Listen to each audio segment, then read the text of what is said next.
Thank you. Good afternoon, everyone. It's so exciting to be in St. Louis. This is my first visit, but even more of an honor to follow such extraordinary speakers already. So I want to tell you a little bit about futuring, because as Mike just suggested, it's an unfamiliar world to a lot of people.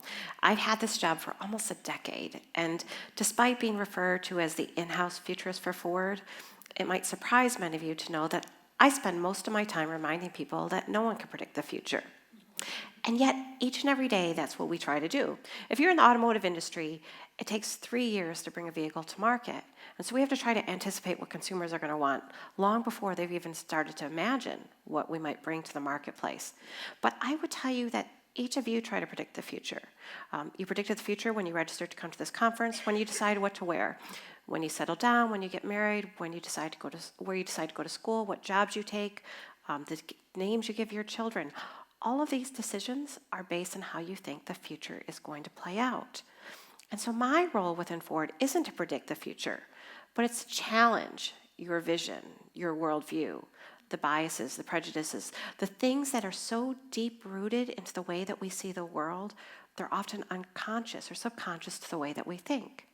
And so I'd love to be in rooms with people that say, that'll never happen. Because I think that's the perfect place to start, to say, okay, well, let's pretend for a minute it did happen. What would happen to your plans? What would happen to you if everything that you thought about the future turned out to be wrong? So how do you start these challenges?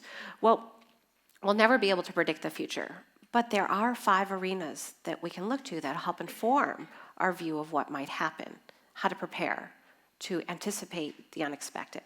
You can look at social, technological, economic, environmental, and political arenas.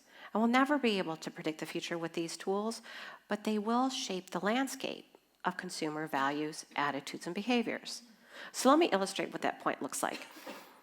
Within the automotive industry, I'm certainly not the first person to say, what would happen if oil were to hit $200, $300 a barrel? But I might be one of the first to say, who would be the political winners and losers? How would it affect the middle class? How would that be different from the poor or the rich? How would technology respond? Would technology be grassroots, bottom-up innovations that's created in your garage? Or will it be top-down, heavily funded capital venture monies that are distributed only to the select few? And what kind of environmental regulations would follow? And would those regulations be driven by the carrot or the stick? So it's constantly asking these what-if questions that help challenge our perception of how the world might play out. The way that I most often do this, though, is to talk about consumer trends. Because what we want to do when we have these conversations is that we want to be provocative. We want to push the audience as far as they're willing to go. But if you're going to dare to call yourself a futurist, you also have to make sure that you're careful, that you're plausible, that the information that you're providing seems accessible to the people, that's not nonsense, silly fluff that seems abstract. So I ground the information that I work on in consumer trends. Now we look at the global point of view and try to think what's happening around the world that could be relevant to everyone. And trends is a tricky word because it's one of those things that we talk about all the time. What are the latest fashion trends? What's the trends in sales? What are the trends in the industry? But that's not really what I'm talking about. When I talk about a trend, what I'm looking for is a shift and a deep-rooted value, attitude, or behavior. And the only way that I know to describe this is to talk about blue jeans. Now, blue jeans have been around for 150 years. And if I was standing before you in a pair of jeans and it was the 1900s, most of you would associate with me with the lower social economic class because blue jeans was the uniform of laborers. It was low cost, it was durable, highly utilitarian. But today, blue jeans are high fashion. You can wear them to the office, you can wear it to an extraordinary conference like this. Some of my friends that are in the design field tell me they spend more money on their jeans than they do on their suits. And that's the manifestation of a trend. Over the last 100 years, our values, our attitudes, and behaviors towards denim have changed. By comparison, high-rise, low-rise, skinny leg, boot cut, acid wash if you're from the 80s, those are fads. And those are things that change with the season. And for my purposes, since I'm dealing with a 3, 5, 10, 20-year time frame, I'm not interested in things that change that frequently. In fact, if the things that I watch changed with that sort of regularity, then I'm probably watching the wrong things. But having said that, you have to recognize that trends are subjective. So if I worked for a cell phone company, which has a development lead time of maybe 3-6 months, then maybe I'd be more interested in those things. But since I'm working for a company or an industry that takes 3-5 years to develop a product, we're looking at things that are slower moving. And having studied these things for almost a decade, I am certain that there are a collection of trends that are shaping the world today, right underneath our noses, and we don't tend to notice them. Let's start with demographics. Demographers will tell you that demography is destiny. And if you think about that for a moment, they have a point. There are 7 billion people on the planet today, and we don't give this enough thought. I mean, there's never been a time in history that the population has been as dense as it is today. And in our lifetime, that number is going to grow. It's going to grow to 8, 9. Some people say even 10 billion people by the year 2050. Now consider for a moment that in the last 100 years, the global population has tripled. And our individual consumption of water has more than doubled. This should give rise to the kind of concerns that an increasing global population presents itself. Freshwater issues aside, you have the fundamental question, what is the carrying capacity of the planet? Can it feed a population of that scale? Lots of scientists have spent time thinking about this. One is sociobiologist E.O. Wilson, who's based out of Harvard. And he says we have nothing to worry. There are 3.5 billion acres of land, and that's plenty of resources to feed a population of 9-10 billion people, but on one condition. If it gets any higher than that, every single one of us would have to become vegetarians. In other words, we have the resources to feed 10.5 billion people if they're vegetarians, or 2.5 billion people if they're carnivores. So when you start to add that what-if futuring spin to that, I wonder, does that mean in the future the next world war won't be fought over religion? It won't be fought over land. Could it be fought over beef? Could it be fought over an unwillingness to sacrifice the local Big Mac in your corner's fast food restaurant? But these give rise to real big issues. Now, we don't tend to notice this change because the growth of the population is happening in the world, in the countries that are least capable of handling it. The poorest, the most corrupt, the least resource intense. And this is causing a widening gap between the haves and the have-nots. If you look at a country like Brazil today, it's interesting to note that 1% of that country's population owns over 50% of the private real estate. This type of a gap will continue to stretch going further and further. And you'll see poverty impacting things in areas like Africa, where you'll see obesity and starvation existing side by side. It's interesting to note, for the first time in mankind's history, obesity is a greater threat than malnutrition or starvation. And what's even more worrisome about that is that no country has ever successfully turned the tide on obesity. Harvard did a study on infant obesity over 20 years' time.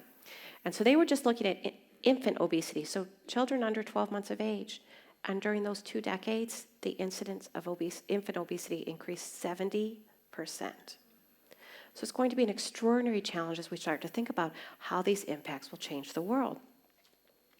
So I said most of us don't know this is happening because we live in countries that the fertility rate is declining.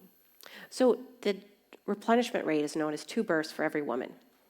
In the 1950s, the average fertility rate worldwide was 5 births for every woman. Today in the United States, it's 1.9. That actually means technically we are not having enough births to offset the deaths. Our core population is shrinking. We don't notice it because we have high levels of immigration. This is happening, and it's a good thing that it's happening because female fertility has a direct correlation to education. The better educated the female population, the fewer children they're likely to have. As a byproduct of this shift, though, is that it means that the advanced economies, the rich world, the markets that most companies sell to, they have a rapidly aging population. The average consumer is getting older. And that's a good thing. We're living longer. Some scientists actually have declared that the first person to live to be 150 years of age has already been born. That means any one of us in this room could live for a century and a half. I don't know if that's a good thing or a bad thing, but it certainly raises a lot of interesting questions. I mean, consider pensions alone. I mean, pensions were offered by employers to reward long-time employees. You give 30 years of service, you retire when you're 60 or 65, and we'll keep you financially afloat for 2 years, 3 years. But now we live in a time where those pensions are expected to keep us afloat for 2 decades, 3 decades. This belies a huge problem. I mean, if I just put this in an automotive context for you for a second to think about it, if I'm 83, I might be more than willing to surrender my car keys thinking I'll live to be 85. But what if I think I'm going to live to be 105? Don't I want the freedom, autonomy, and independence that comes from owning and operating my own vehicle? The United Nations has actually told us that this aging phenomenon that's happening worldwide is one of the greatest challenges that we'll face from a social and economic standpoint. Socially, the question is, who's going to care for the elderly? When you think about how upwardly mobile the workforce is today, how many of us live away from our loved ones, who's taking care of mom and dad, grandma and grandpa? This is such a big issue in China. At one time, they were considering a law that would require adult children to visit their aging parents at least once a month, lest they face some sort of formal litigation. But the real heart of the issue is what's known as the dependency ratio. And this is an economic term that measures how many workers do you have supporting your non-working population. If you look at a country like Japan, and let's say the working population is aged between 15 and 65, just for the purposes of the discussion, because of course it will increase. But some estimates say by the year 2050, they'll be upside down. What I mean by that is that they'll have 108 retirees supported by 100 workers. Economic output will drop. Their GDP will dissipate. Their famously high savings rate will erode. That means less money for investment. They won't be the technology driver of things in the marketplace today. And as all of that starts to seep away, they'll lose their influence in social and political spheres. So where is it likely to migrate? We talk a lot about the emerging markets. Brazil, Russia, India, and China. The BRIC acronym is something that was coined in the early 2000s by Goldman Sachs when they were asked, what are the markets that have the greatest opportunity for growth? But the last decade, that story has been dominated by China and India. And we tend to think of these markets, as a Western point of view, as this monolithic opportunity. But of course, they're dramatically different. China is one of the most rapidly aging countries in the world. For decades, they've been playing with population control. In the 70s, they had something called late, long, few. They asked people to have children later in life, to wait longer periods between sibling births, and to have fewer children. And in the 90s, they amped that up into what's the famous one-child policy that we know today. But every child born into the one-child policy is born into what's known as the 4-2-1 dilemma.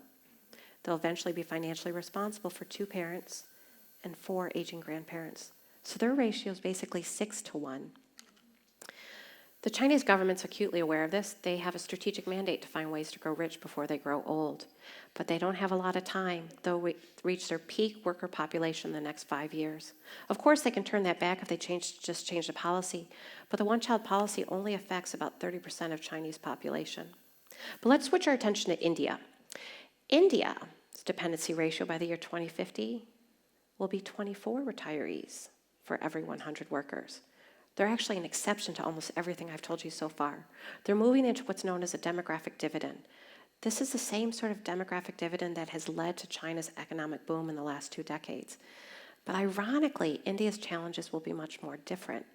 Being a democratic nation means that they'll be much slower.